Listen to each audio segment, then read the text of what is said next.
Hi students, today we are back in our story, the circus ship. And remember, I gave you guys a prediction of what's going to happen when the tiger leaps into the flames. What did you guys think was going to happen next?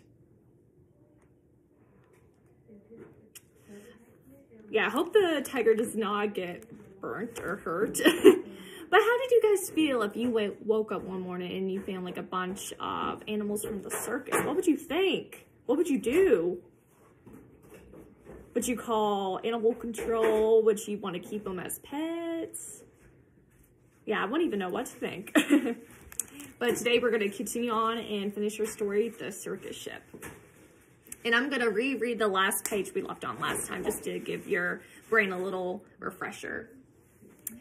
But everything changed quickly, like the turning of the tide. The night of the Albert shed caught fire, with Emma Rose inside. From high above the Abbott's farm, the tiger saw the shed, the sight of smoke and fire, triggered something in his head. He jumped through the flames 1,000 times, back in his circus days, so he ran past all the people and he leaped into the blaze. So why did he decide to jump through the flames? It was because that was one of his tricks at the circus. That was one of his duties at the circus, was to jump through a hoop full of flames. Then everybody panicked. Help, help, what can we do? From the rage and fire, something big burst into view. It was the most amazing sight, and everybody froze when they saw the tiger saving little Emma Rose. Also, the tiger saved Emma Rose, which is this little girl right here, which was really nice. And everyone's in shock.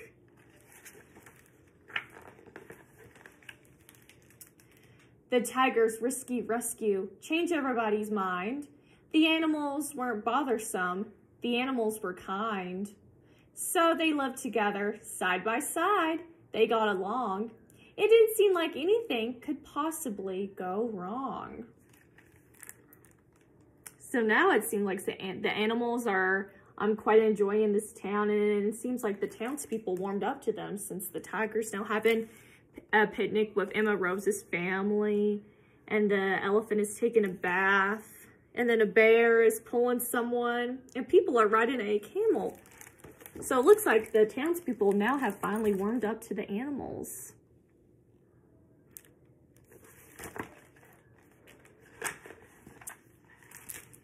The little red, the messenger, came running with the word. Apparently a circus ship had sunk for what he heard. The animals are from that boat. They swam in from the bay. The greedy owner wants them back. He'll be here any day. So the people called a meeting, and they quickly hatched a plan. No animal that came ashore would sail off with that man. Oh, so the townspeople are making a plan to do what? They want to keep the circus animals because the man that ran the circus was mean to them. Oh no, and here he comes. He's coming into town.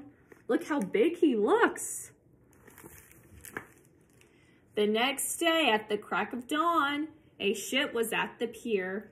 And up the lane marched Mr. Payne, whose voice was loud and clear. I am the circus owner. My ship sank in the murk. I've come to find my animals and put them back to work. Oh, he seems serious and down to business. He's determined to get his animals back so he can keep his circus going. Do you think he's going to get the animals back? Oh, I kind of hope he doesn't.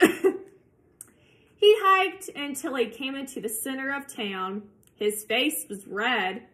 He scratched his head. He stood there with a frown. Mr. Payne looked high and low, but still he couldn't see the 15 circus animals of his menagerie.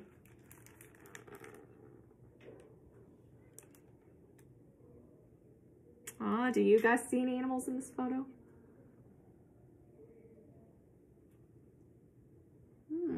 There might be one over here dressed up as a man. And one over here dressed up as a other man. See what animals you could see in this photo.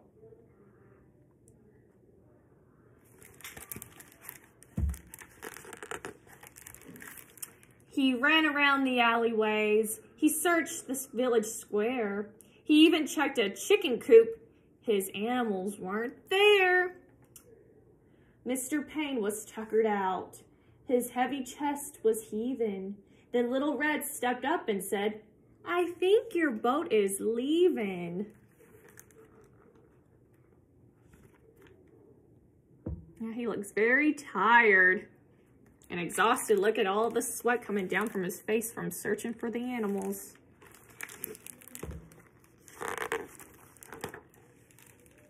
He ran off in a fit of rage. His ship was leaving sight, so he jumped into a rowboat and he rowed with all his might.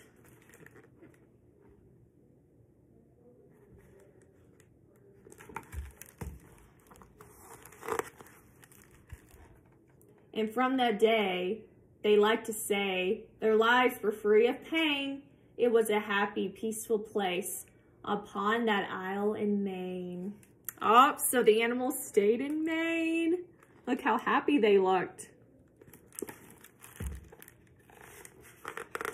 And that was the end of our story, A Circus Ship. And I really liked the circus ship. And I really liked this story. It made me want to go to the zoo or circus. But I hope you guys enjoyed it too. And I wonder if you guys, how would you feel? Would you want the animals to stay?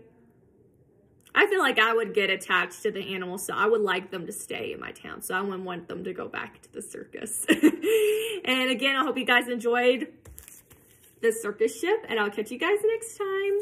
Bye.